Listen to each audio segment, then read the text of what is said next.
Hello, everyone. You know that moment when you're pushed so far past your limit that the pain and frustration just stop, and they're replaced by this eerie, crystal-clear calm. That's the moment you become dangerous to anyone who ever took you for granted. That's the moment I decided to walk out in the middle of a Sunday rush, leaving my boss to drown in the chaos. And all because she told me my broken leg wasn't her problem. We've all faced that one person in power who seems to get a thrill from flexing their tiny amount of authority, the one who mistakes kindness for weakness and sees a medical necessity as a personal inconvenience. If you've ever dreamed of watching karma deliver a perfectly timed, ice-cold serving of justice to someone like that, then you are in the right place. Hit that subscribe button and smash the like button, because this story is for everyone who's ever been underestimated. Let's get into it. Let's rewind. Our protagonist, let's call him Alex, was a curbside shopper at a busy grocery store. He was a reliable worker, one of those people who just showed up and got the job done without drama. But his life was turned upside down in January when a routine doctor's visit revealed a nightmare: a tumor growing inside the tibia of his left leg. The diagnosis was serious. The bone was so compromised, the surgeon said it was at risk of just snapping. Imagine that. Just walking, putting weight on your own leg, and the bone could just give way. So work was out. Alex went under the knife in June for a major surgery, facing a long and uncertain road to recovery.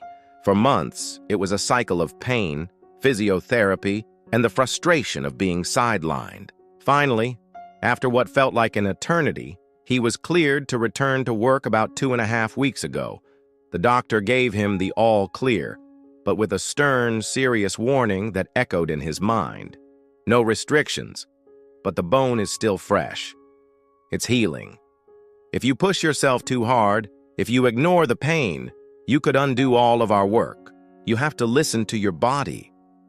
So Alex returned, eager but cautious. He was ready to get back to normal life.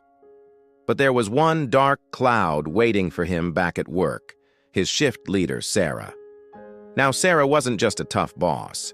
She had a special talent for making people feel small. She was the queen of passive-aggressive comments, the empress of eye rolls. If you asked for help, it was a sign of incompetence. If you had a problem, it was a personal failing. Alex had already had multiple run-ins with her over petty power trips, but every time he or a co-worker complained, management did nothing. Sarah was, for all intents and purposes, untouchable. Then came the Sunday. In the grocery world, Sunday isn't just a busy day. It's a battlefield. The orders for curbside pickup come in like machine gun fire, non-stop. And on this particular Sunday, Alex was assigned to carry out the most physically demanding role: hauling heavy grocery orders out to customers' cars. He started his shift, pushing through the initial discomfort. But about an hour and a half in, it happened. A deep, throbbing, wrong pain started to radiate from his leg. It wasn't the usual ache of a healing muscle. This was a sharp, stabbing sensation that screamed danger. With every step, it felt like a hot knife was twisting in his shin. His face grew pale. A cold sweat beaded on his forehead. He could feel his pulse pounding in the exact spot where the tumor had been removed. This was it. This was the exact warning sign his surgeon had told him about. He needed to stop, now. He limped over to Sarah, who was staring at a clipboard, looking annoyed by his very existence. Okay, just be calm. Explain it clearly. She might be difficult, but she's not a monster. She'll understand a medical emergency. He took a shallow breath, the pain making him nauseous. "Sarah," he said, his voice tight. "My leg, it's really bad. I can barely walk. I know it's early, but can I please take my break now? I just need to get off my feet before I do some real damage." Sarah didn't even look up from her clipboard. She let out a long, theatrical sigh. "Alex," she said, her voice dripping with condescension. "We're all in pain. My feet are killing me. This is a team effort. Unless you have a doctor's note on you right now, you can't just leave your post." The audacity of it was breathtaking. He did have a doctor's note. It was on file with HR. She knew about the surgery. She knew the risks. But in that moment, she wasn't just denying his break. She was denying his reality. She was telling him that her sore feet were morally equivalent to his surgically reconstructed leg threatening to snap. Those 5 minutes he stood there, waiting for her to magnanimously allow him his break, felt like an hour. The pain was a fire in his leg, but a colder, sharper fire was igniting in his chest. Rage, humiliation, but most of all, a profound, soul-deep disappointment. Finally, she waved a dismissive hand. "Fine, go, but make it quick." He limped to the break room, each step a fresh jolt of agony. He collapsed into a chair, head in his hands. He wanted to cry. But then, as he sat there in the sterile, fluorescent silence, something shifted. The red-hot anger began to cool, hardening into something else. Resolve. A crystal-clear, ice-cold certainty. "I'm done. I am so done. I have fought through cancer, through surgery, through months of pain, and I will not be broken by a miserable woman with a clipboard and a power complex. This ends today." The 15-minute break felt like a lifetime. It was long enough for the physical pain to subside to a dull roar and for his new plan to form with perfect, simple clarity. He stood up. The limp was still there, but his posture was different. Shoulders back, head high. He wasn't walking to his next task. He was walking to his freedom. He didn't go back to the curbside area. He walked straight to the office of the store's general manager, the one person above Sarah. The manager looked up, surprised. "Alex, everything okay? How's the leg holding up?" Alex looked him dead in the eye, his voice unnervingly calm. "It's not," he said. "And because of how Sarah just handled the situation, it's about to get a lot worse for this store. I quit, effective immediately." The manager started to sputter. "Alex, wait. Let's talk about this." But Alex was already turning. He walked out of the office, through the bustling store, a ghost moving through the chaos. He went straight to the time clock, pulled his card, and punched out.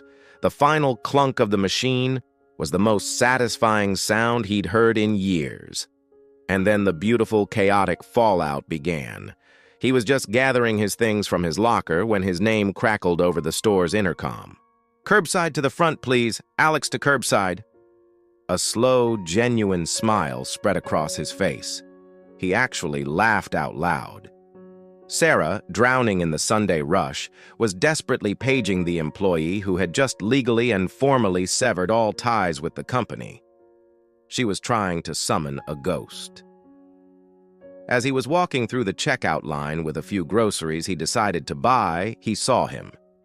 The main boss, the big one, had just arrived.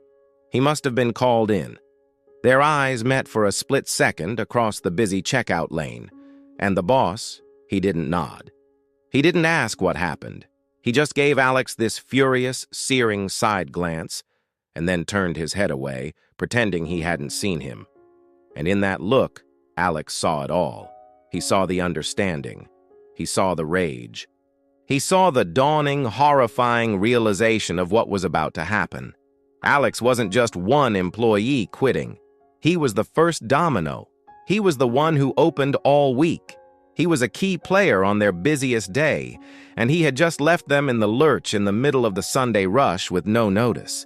Sarah would have to explain to the livid GM why a key employee just walked out. She'd have to face the tidal wave of angry customers whose orders weren't ready. She'd have to do the carry-out herself.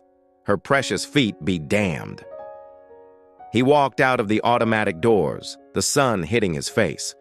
The pain in his leg was still there, but it was overshadowed by a wave of pure, unadulterated relief and triumph.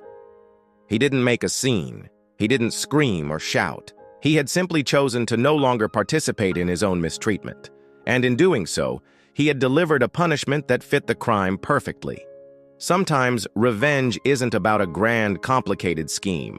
Sometimes the most powerful revenge is simply removing your presence from someone who doesn't value it. It's understanding your own worth and realizing that the most powerful thing you can do to a toxic person is to walk away and let them deal with the mess they created.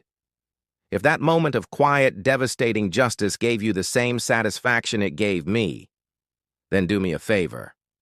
Smash that like button. It really helps the channel. And I have to ask, what's the most satisfying walk-away revenge you've ever witnessed or experienced? Tell me your stories in the comments below. And of course, subscribe for more tales of karma getting things right. Until next time.